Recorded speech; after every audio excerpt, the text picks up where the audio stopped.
അധ്യായം 37. ഹിസ്കിയ രാജാവ് അത് കേട്ടപ്പോൾ വസ്ത്രം കീറി രട്ടുടുത്തുകൊണ്ട് യഹോവയുടെ ആലയത്തിൽ ചെന്നു. പിന്നെ അവൻ രാജധാനി വിചാരകൻ എല്യാക്കീമിനെയും രായസക്കാരൻ ശെബ്നയും പുരോഹിതന്മാരിൽ മൂപ്പന്മാരെയും രട്ടുടുത്തവരായി ആമോസിന്റെ മകനായ യെശയ്യാ പ്രവാചകന്റെ അടുക്കൽ അയച്ചു. അവർ അവനോട് പറഞ്ഞത്, ഹിസ്കിയ വിപ്രകാരം പറയുന്നു, ഇത് കഷ്ടവും ശാസനയും നിന്ദയും ഉള്ള ദിവസമത്രേ. കുഞ്ഞുങ്ങൾ ജനിപ്പാറായിരിക്കുന്നു, പ്രസവിപ്പാനോ ശക്തിയില്ല. ജീവനുള്ള ദൈവത്തെ നിന്ദിപ്പാൻ രബ്ശാക്കയെ അവന്റെ യജമാനനായ അശൂർ രാജാവ് അയച്ച് പറയിക്കുന്ന വാക്ക് നിന്റെ ദൈവമായ യഹോവ പക്ഷേ കേൾക്കും. നിന്റെ ദൈവമായ യഹോവ കേട്ടിരിക്കുന്ന വാക്കിന് പ്രതികാരം ചെയ്യും. ആകയാൽ ഇനിയും ശേഷിച്ചിരിക്കുന്നവർക്കു വേണ്ടി പക്ഷവാദം കഴിക്കണമേ. ഹിസ്കിയ രാജാവിന്റെ ഭൃത്യന്മാർ യെശയ്യാവിന്റെ അടുക്കൽ വന്നപ്പോൾ യെശയ്യാവ് അവരോട് പറഞ്ഞത്, നിങ്ങൾ നിങ്ങളുടെ യജമാനനോട് പറയേണ്ടതെന്തെന്നാൽ, യഹോവ ഇപ്രകാരം അരുളിച്ചെയ്യുന്നു, അശൂർ രാജാവിന്റെ ഭൃത്യന്മാർ എന്നെ നിന്ദിച്ചതായി നീ കേട്ടിരിക്കുന്ന വാക്കുനിമിത്തം ഭയപ്പെടേണ്ട. ഞാൻ അവന് ഒരു മനോവിഭ്രമം വരുത്തും. അവനൊരു ശ്രുതി കേട്ടിട്ട് സ്വദേശത്തേക്ക് മടങ്ങിപ്പോകും.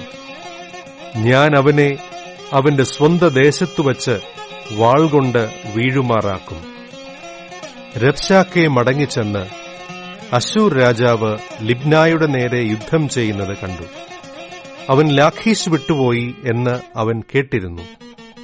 എന്നാൽ കൂശ് രാജാവായ തിർഹാക്ക തന്റെ നേരെ യുദ്ധം ചെയ്യുവാൻ പുറപ്പെട്ടിരിക്കുന്നു എന്ന് കേട്ടിട്ട് അവൻ ഹിസ്കിയാവിന്റെ അടുക്കൽ ദൂതന്മാരെ അയച്ച് കൽപ്പിച്ചതെന്തെന്നാൽ, നിങ്ങൾ യഹൂദാ രാജാവായ ഹിസ്കിയാവോട് പറയേണ്ടത്, യെരൂശലേം അശൂർ രാജാവിന്റെ കൈയിൽ ഏൽപ്പിച്ച് കളകയില്ല എന്ന് നീ ആശ്രയിക്കുന്ന നിന്റെ ദൈവം നിന്നെ ചതിക്കരുത്. അശൂർ രാജാക്കന്മാർ സകല ദേശങ്ങളോട് ചെയ്തതും അവയ്ക്ക് ഉന്മൂലനാശം വരുത്തിയതും നീ കേട്ടിട്ടുണ്ടല്ലോ. നീ വിടുവിക്കപ്പെടുമോ? ഗോസാൻ, ഹാരാൻ, രേസഫ, തെലസാരിലെ ഏദേന്യർ എന്നിങ്ങനെ എന്റെ പിതാക്കന്മാർ നശിപ്പിച്ചു കളഞ്ഞ ജാതികളുടെ ദേവന്മാർ അവരെ വിടുവിച്ചിട്ടുണ്ടോ? ഹമാത്ത് രാജാവും അർപ്പാദ് രാജാവും സെഫർവയീം പട്ടണം, ഹേന, ഇവ എന്നിവയ്ക്ക് രാജാവായിരുന്നവനും എവിടെ?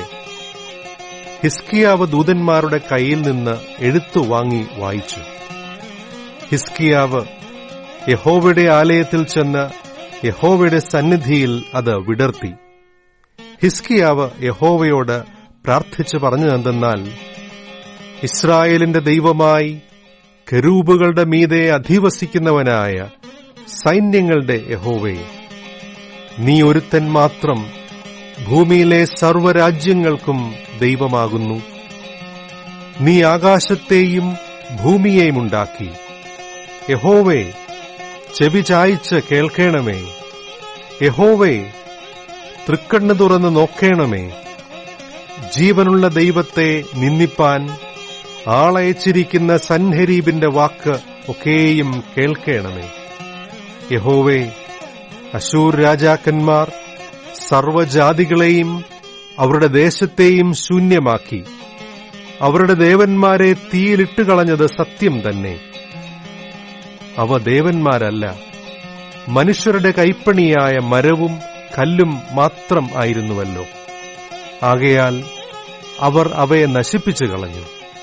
ഇപ്പോഴോ ഞങ്ങളുടെ ദൈവമായ യഹോവേ, നീ ഒരുത്തൻ മാത്രം യഹോവ എന്ന് ഭൂമിയിലെ സകല രാജ്യങ്ങളും അറിയേണ്ടതിന് ഞങ്ങളെ അവന്റെ കയ്യിൽ നിന്ന് രക്ഷിക്കണമേ.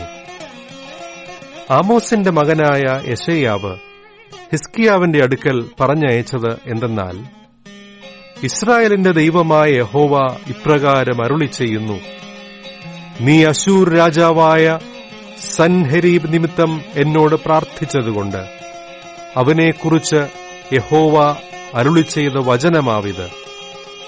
സിയോൻ പുത്രിയായ കന്യക നിന്നെ നിന്ദിച്ച് പരിഹസിക്കുന്നു. യെരൂശലേം പുത്രി നിന്റെ പിന്നാലെ തലകുലുക്കുന്നു. നീ ആരെയാകുന്നു നിന്ദിച്ച് ദുഷിച്ചത്? ആർക്ക് വിരോധമായിട്ടാകുന്നു നീ ഒച്ച പൊക്കുകയും തല ഉന്നതമായി ഉയർത്തുകയും ചെയ്തത്? ഇസ്രായേലിന്റെ പരിശുദ്ധന് വിരോധമായിട്ട് തന്നെയല്ലോ. നിന്റെ ഭൃത്യന്മാർ മുഖാന്തരം നീ കർത്താവിനെ നിന്ദിച്ചു. എന്റെ അസംഖ്യ രഥങ്ങളോടുകൂടെ ഞാൻ മലമുകളിലും ലബാനോന്റെ ശിഖരങ്ങളിലും കയറിയിരിക്കുന്നു. അതിലെ പൊക്കമുള്ള ദേവദാരുക്കളും വിശേഷമായ സരള വൃക്ഷങ്ങളും ഞാൻ മുറിക്കും. അതിന്റെ അറ്റത്തെ കൊടുമുടി വരെയും അതിന്റെ ചെഴിപ്പുള്ള കാടുവരെയും ഞാൻ കടന്നു ചെല്ലും. ഞാൻ വെള്ളം കുഴിച്ചെടുത്ത് കുടിക്കും. എന്റെ കാലടികളാൽ മിസ്രയീമിലെ സകല നദികളെയും വറ്റിക്കും എന്ന് പറഞ്ഞു.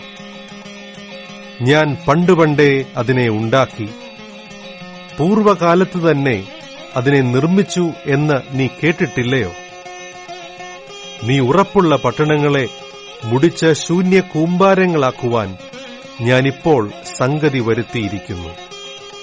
അതുകൊണ്ട് അവയിലെ നിവാസികൾ ദുർബലന്മാരായി വിരണ്ട് അമ്പരന്നുപോയി.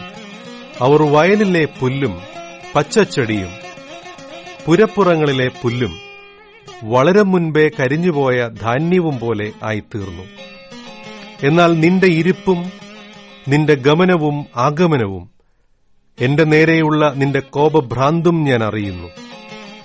എന്റെ നേരെയുള്ള നിന്റെ കോപഭ്രാന്തുകൊണ്ടും നിന്റെ അഹങ്കാരം എന്റെ ചെവിയിൽ എത്തിയിരിക്കൊണ്ടും ഞാൻ എന്റെ കൊളുത്ത് നിന്റെ മൂക്കിലും എന്റെ കടിഞ്ഞാൺ നിന്റെ അധരങ്ങളിലുമിട്ട് നീ വന്ന വഴിക്കു തന്നെ നിന്നെ മടക്കിക്കൊണ്ടുപോകും. എന്നാൽ ഇത് നിനക്ക് അടയാളമാകും. നിങ്ങൾ ഈ ആണ്ടിൽ പടുവിത്ത് വിളയുന്നതും രണ്ടാം ആണ്ടിൽ താനെ കിളിർത്ത് വിളയുന്നതും തിന്നും. മൂന്നാം ആണ്ടിൽ നിങ്ങൾ വിതച്ച് കൊയ്യുകയും മുന്തിരിത്തോട്ടങ്ങൾ ഉണ്ടാക്കി അവയുടെ പഴം തിന്നുകയും ചെയ്യും. യഹൂദാഗ്രഹത്തിൽ രക്ഷപ്പെട്ട ഒരു ശേഷിപ്പ് വീണ്ടും താഴെ വേരൂന്നി മീതെ ഫലം കായ്ക്കും.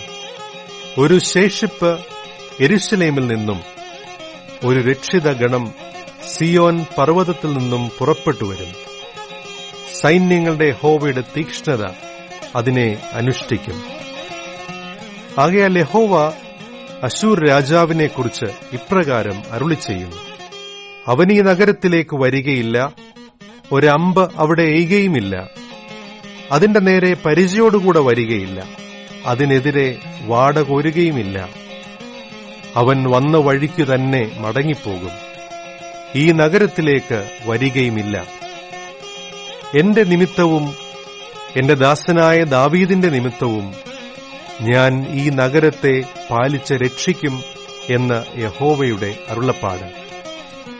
എന്നാൽ യഹോവയുടെ ദൂതൻ പുറപ്പെട്ട് അശൂർ പാളയത്തിൽ 185,000 പേരെ കൊന്നു. ജനം രാവിലെ എഴുന്നേറ്റപ്പോൾ അവർ എല്ലാവരും ശവങ്ങളായി കിടക്കുന്നത് കണ്ടു. അങ്ങനെ അശൂർ രാജാവായ സൻഹരീബ് യാത്ര പുറപ്പെട്ട് മടങ്ങിപ്പോയി നിനവയിൽ പാർത്തു. എന്നാൽ അവൻ തന്റെ ദേവനായ നിസ്രോക്കിന്റെ ക്ഷേത്രത്തിൽ നമസ്കരിക്കുന്ന സമയത്ത് അവന്റെ പുത്രന്മാരായ അദ്രമ്മേലക്കും ശരേസറും അവനെ വാൾകൊണ്ട് കൊന്നിട്ട് അരാരത്ത് ദേശത്തേക്ക് ഓടിപ്പോയി കളഞ്ഞു.